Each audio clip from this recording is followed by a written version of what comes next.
umpeye Bibiliya kuko ari inezeza, umpeye Bibiliya imbwira iby'ubugingo. Tugeze mu mwanya mwiza wo kwiga Bibiliya muri gahunda yo gusoma igice kimwe ku munsi. Muri iki cyumweru tuzasoma Yesaya igice cya 23, 24, 25, 26, 27, 28 na 29. Imana izatuyoboze Mwuka Muziranenge. Yesaya igice cya 23.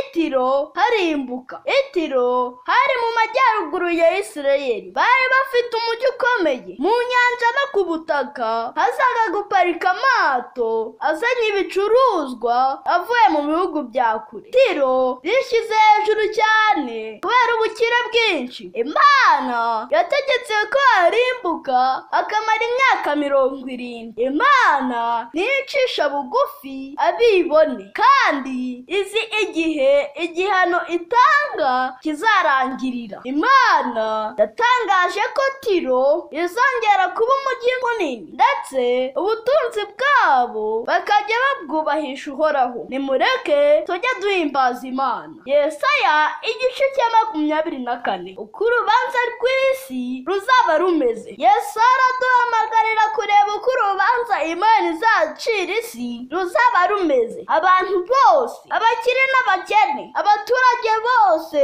bo ku isi bazahura n'urubanza. Umunezero uzabura, ahubwo induru no gutabaza bikwira ahantu hose. Niki kizatuma isi ihanwa? Abaturage bayo bishe amategeko ndetse basuzugura iby'Imana yavuze, bihamagariye imivumo myinshi. Bazatuma isi inyeganyezwa kandi Imana izabatungura. Nyamara kandi hazumvikana indirimbo z'abakiranutsi bavuye mu mpande enye z'isi. Imana iturinde gusuzugura ibyo yategetse kugira ngo tuzarokoke urwo rubanza. Yesaya igice cya 25. Abazatabarwa n'Imana. Yesaya avuga indirimbo abakiranutsi bazatumbagiza baririmba. Bazavuga bati, Uwiteka, izina ryawe niryamamare hose, kandi ibitangaza ukora bitera umunezero. Abakene n'abatindi bagiraga ibyago, Imana izabibatabaye, ndetse abarengana n'abinuba bose bazaba bakijijwe. Abavuye mu mpande zose z'isi bazateranira ku musozi wera Uhoraho abakorera ibirori bitangaje. Induru izaba yuzuye isi, abakiranutsi bazabona Yesu ku bicu byo mu ijuru aje kubatabara. Bavugira rimwe bati, dore Imana yacu twategereje ituzaniye agakiza. Imana igufashe tuzahurire muri ibyo birori. Yesaya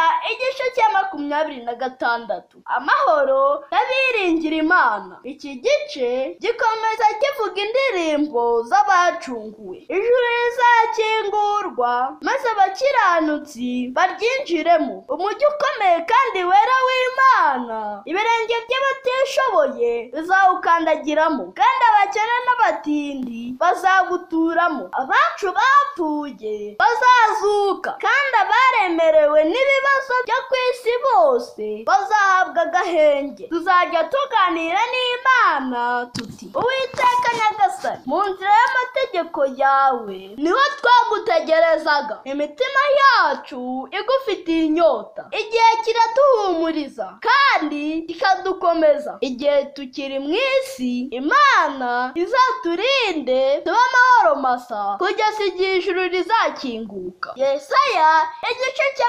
27. Ikiyoka cyitwa Lewiyatani. Yesaya ahanura ko Imana izahana ikiyoka cyitwa Lewiyatani. Icyo kiyoka ni Satani wifatanya n'amahanga atumvira Imana. Egiputa, Mowabu n'abafilisti n'abafilisitiya bose bagereranywa n'ibihugu byo ku isi bitemera Imana. Abo bose Imana izabahana, izagirira neza abayoboke bayo, kandi izabakura mu isi ibageze mu bwami bwayo. Impanda izavuga, abagiye muri Egiputa hagereranywa no mu irimbukiro, n'abagiye muri Ashuri hagereranywa no mu bigirwamana, bose bazitabira irarika ry'Imana. Imana ibaho umugisha. Yesaya igice cya 28. Ibuye rikomeza imfuruka. Mu Bisirayeli Imana ivuga ko abatambyi n'abahanuzi bose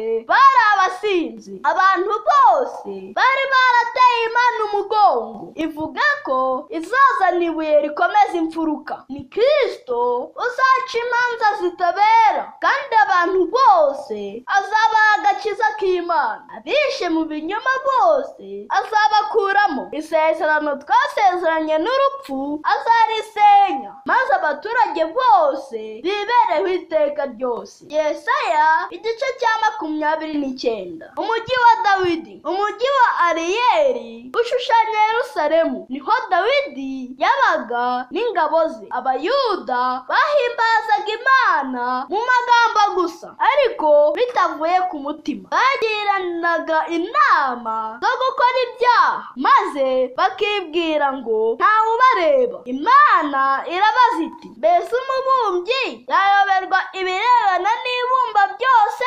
Imana ivuga ko igiye gukora igitangaza. Abatumva bose bakumva ijwi ribahumuriza, naho abatabona bakabona ubwiza bw'Imana. Abatavuga nabo bazarangurira indirimbo z'ishimwe. Abagwaneza bazahabwa isi. Imana iduhe kuzarebesha amaso yacu ibyo bitangaza. Muri iki cyumweru cyose Imana izakuyoboze Mwuka Muziranenge. Umpe Bibiliya imbwira iby'ubugingo, umpe n'amagambo Yesu yavuze. Tugeze mu mwanya w'ibibazo. Cya mbere, ni uwuhe mujyi bishyiraga hejuru kubera ubucuruzi mpuzamahanga? Cya kabiri, isi ihumanijwe n'abaturage bayo mu buhe buryo? Cya gatatu, ni hehe abakiranutsi bategerezaga Uwiteka? Imana ibahe umugisha.